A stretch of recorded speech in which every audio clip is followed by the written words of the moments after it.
Hello everyone, आज हमारे साथ मौजूद हैं अविनाश तिवारी। बॉलीवुड फिल्म अभिनेता है और जिनकी हाल ही में एक फिल्म बुलबुल नेटफ्लिक्स पे रिलीज हुई है, जो काफी पॉपुलर मानी जा रही है, काफी देखी जा रही है। इस फिल्म में सत्या के नाम के किरदार के रूप में आए हैं और इस फिल्म को एक बेहतरीन रूप में फिल्माया गया। आइए हम इनसे बात करते हैं इस फिल्म के बारे में और अब तक के सफर के बारे में।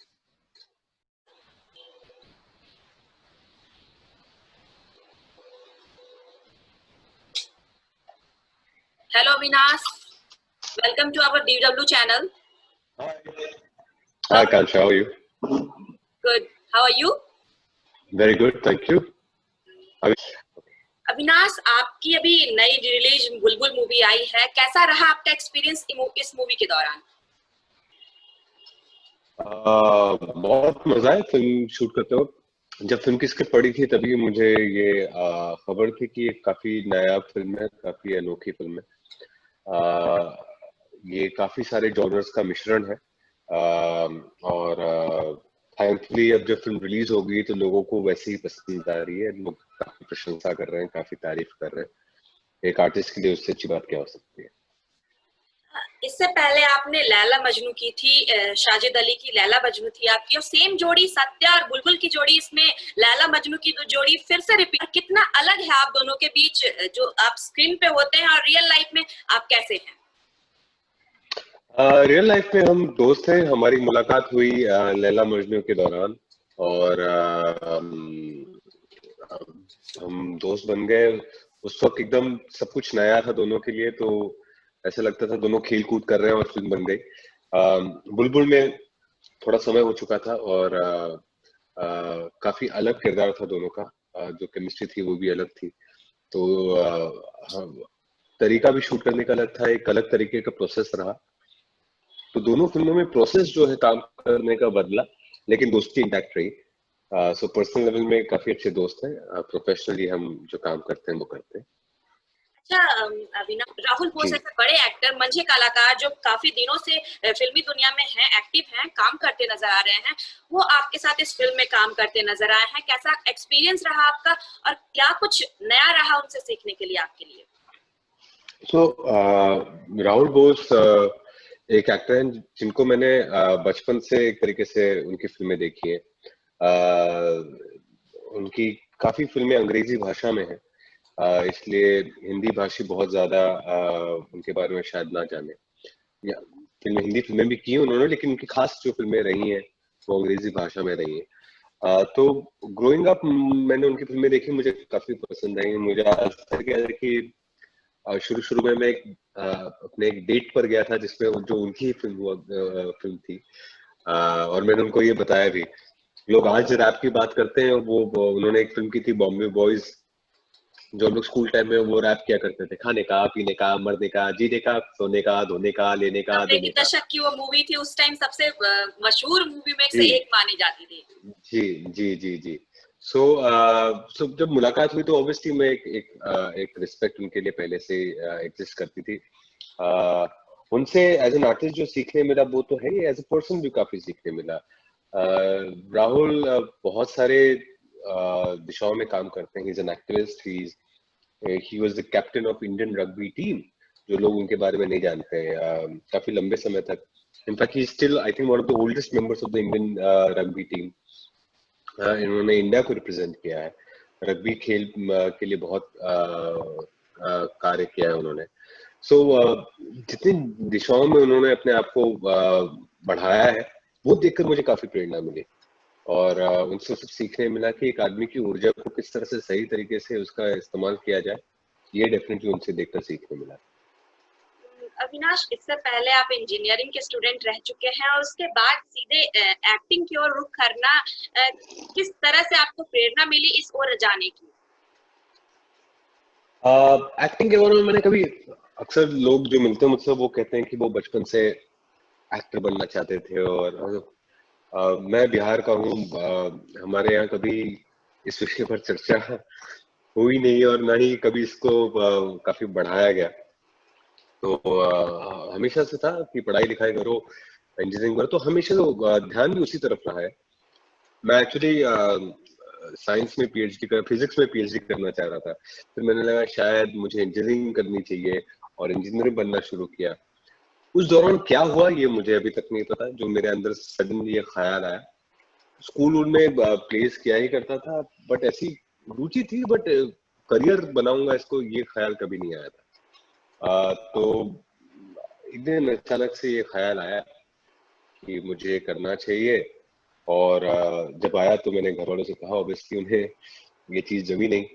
वो चाहते थे कि मैं एटलीस्ट अपनी पढ़ाई पूरी कर लूं, और मुझे बार बार ये लगता था कि एक्चुअली ये हमारे यहाँ ये है कि हम इसे एक प्रोफेशन के रूप में नहीं देख पाते, कि एक्टिंग की भी पढ़ाई हो सकती है, फिल्मों की पढ़ाई हो सकती है, क्योंकि इसे तो हमेशा एंटरटेनमेंट का माध्यम देखा गया कि जब आपको पढ़ाई नहीं करनी है तो आप फिल्में देखते हैं।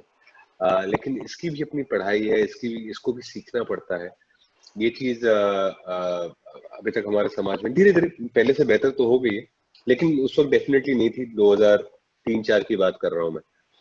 तो मैंने थिएटर करना शुरू किया, और धीरे धीरे धीरे करते करते माँ बाप ने भी सहमति दे दी उनकी इस काम की।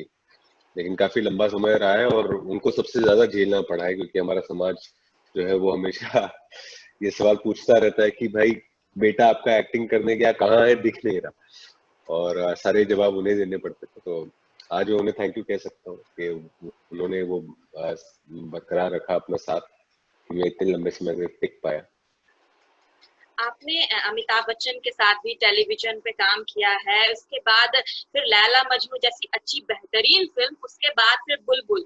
किस तरह का सफर रहा आपका इस दौरान? क्योंकि आप थिएटर करते आए, एक छोटे एपिसोड्स भी आप करते नजर आए, और उसके बाद बड़ी प्लेटफॉर्म पे नेटफ्लिक्स जैसे प्लेटफॉर्म जो आज सबसे ज्यादा लोग देखना पसंद कर रहे हैं, उस प्लेटफॉर्म पे आना किस तरह का सफर रहा आपका? देखिए, थिएटर मैंने शुरू किया 2 साल। मैंने यहाँ थिएटर किए, करीबन 100 के ऊपर शोज किए होंगे अलग अलग फेज के। उसके बाद मैंने अपनी ट्रेनिंग शुरू की। उसके बाद मैं दिल्ली गया। दिल्ली में जाकर मैंने बैरी जॉन से ट्रेनिंग ली, 4 महीने उनके साथ कुछ थिएटर किया। फिर मैं न्यूयॉर्क गया, न्यूयॉर्क फिल्म अकेडमी से ट्रेनिंग ली, वहां पे फिल्म एक्टिंग की ट्रेनिंग ली, 1.5 साल वहां रहा। वहां आने के बाद मैंने डीडी नेशनल पे 2 शोज किए। आज बम्बई शहर में अगर मेरा घर है तो उसी शो की वजह से है, जिसे लोग नहीं देखते थे। और मेरा भी रीजन यही था कि लोग अगर मुझे सारे लोग इसमें देख लेंगे तो शायद मुझे फिल्मों में मौका ना मिले। मेरे अंदर ये ख्याल जरूर था। तो वो शो करने लगा। फिर मैंने युद्ध किया मिस्टर अमिताभ बच्चन के साथ, जो कि रिबुदास गुप्ता और अनुराग कश्यप ने डायरेक्ट किया था। मुझे लगा कि शायद मेरी जिंदगी अब बदल जाएगी, अब कुछ खास परिवर्तन हो जाएगा। बट शो लोगों तक उस तरह से नहीं पहुंचा, या लोगों को उतना पसंद नहीं आया।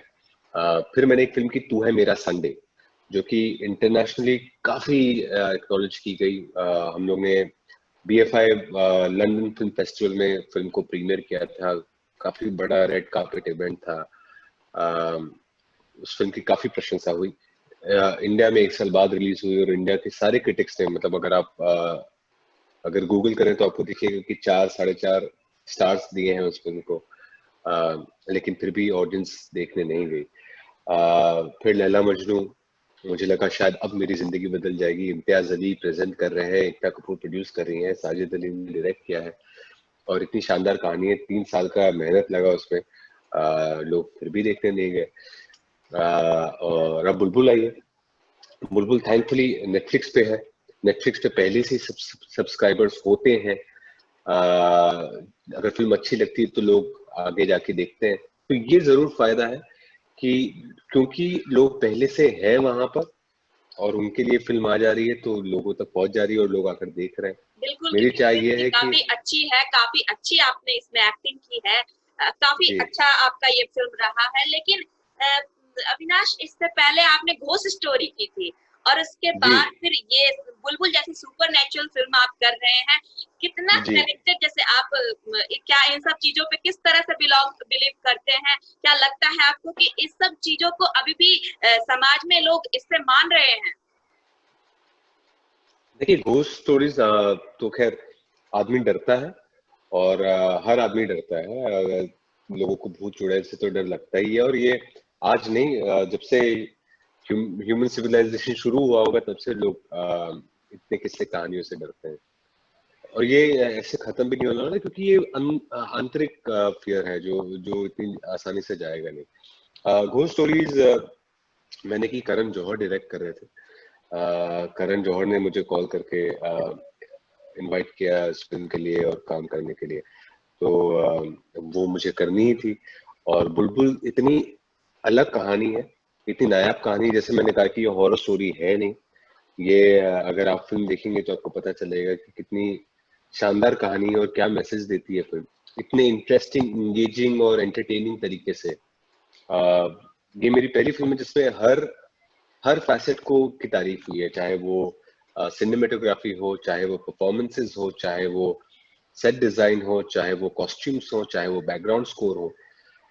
तो इस चीज की बहुत खुशी है मुझे, बहुत प्रशंसा मिली है। मेरा पर्सनल कोई ये है नहीं, मुझे पर्सनली मुझे भूतों से बिल्कुल डर नहीं लगता। बचपन में एक दो बार लगता था। मुझे इंसानों से डर लगता है, मुझे जानवरों से डर लगता है, मुझे ऊंचाइयों से डर लगता है, मुझे पानी की गहराई से डर लगता है, लेकिन भूतों से नहीं लगता। मैंने बुलबुल खुद देखी है। बुलबुल का जो क्रिएशन है, जो सेट का जो पूरे लाइटिंग की सिस्टम है, काफी बेहतरीन है। रेड लाइट हर वो जगह पे जहाँ पे सबसे ज्यादा इंपॉर्टेंस रखता था वहां पे नजर आई है। इस फिल्म में आपकी सबसे पसंदीदा सीन कौन सी? मेरे पसंदीदा सीन्स चलिए दो तीन मैं बता देता हूँ। एक विनोदनी और बुलबुल के बीच में जो सीन है, चुप रहना, मुझे लगता है कि वो कोर है इस फिल्म का। बहुत ही खूबसूरत काम किया है दोनों ने। पाउली दाम और कीर्ति डिमरी दोनों ने शानदार एक्टिंग की है। एक बहुत ही खूबसूरत सीन है जब इंद्रनील और बुलबुल के बीच में, जब वो वॉयलेंस है उस पूरे सीन में, बट उसको जिस तरह से फिल्माया गया है वो मुझे बहुत ही इंटरेस्टिंग और बहुत ही नया लगता है। एक और सीक्वेंस है जिसमें बुलबुल इंतजार कर रही है सत्या का, उसके इंतजार में बैठी है। उसको जिस तरह से फिल्माया गया है, जिस तरह से ना कहते हुए कुछ भी बहुत कुछ कहा गया है, वो सारी चीजें मुझे बहुत इंटरेस्टिंग लगी, बहुत नई लगी। बहुत खुशी हुई कि मैं ऐसे फिल्म का हिस्सा हूँ। अभी बॉलीवुड में नेपोटिज्म जो शब्द है काफी सुनने के लिए मिल रहा है, काफी अभी चर्चे की विषय के रूप में है।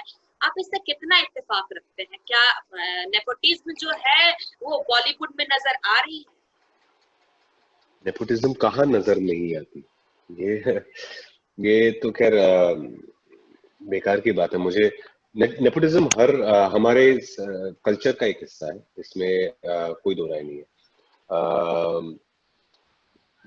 तो मैं इस पे कमेंट क्या करूं मुझे नहीं पता। मैं आपके ये जरूर कोई कह सकता हूँ, असली बात ये है जो इनसाइडर आउटसाइडर की कॉन्वर्सेशन चलती है आपकी कि कोई आने वाली फिल्म जिसके जो अभी अपकमिंग है उसके बारे में हमें बताइए आप। मेरी आने वाली फिल्म है the girl on the train. ये ड्रीम वर्क्स और रिलायंस की फिल्म है। ड्रीम वर्क्स स्टीवन स्पीलबर्ग की कंपनी है, और ये मैं अपनी मम्मी से मजाक करता रहता हूँ कि ये मेरी पहली हॉलीवुड फिल्म होगी। और रिबुदास गुप्ता इसको डायरेक्ट कर रहे हैं। The girl on train Paula Hawkins की एक किताब है, नॉवेल है, इंटरनेशनली एक्लेम्ड, काफी फेमस। उसका स्क्रीन एडेप्टेशन किया है हमने।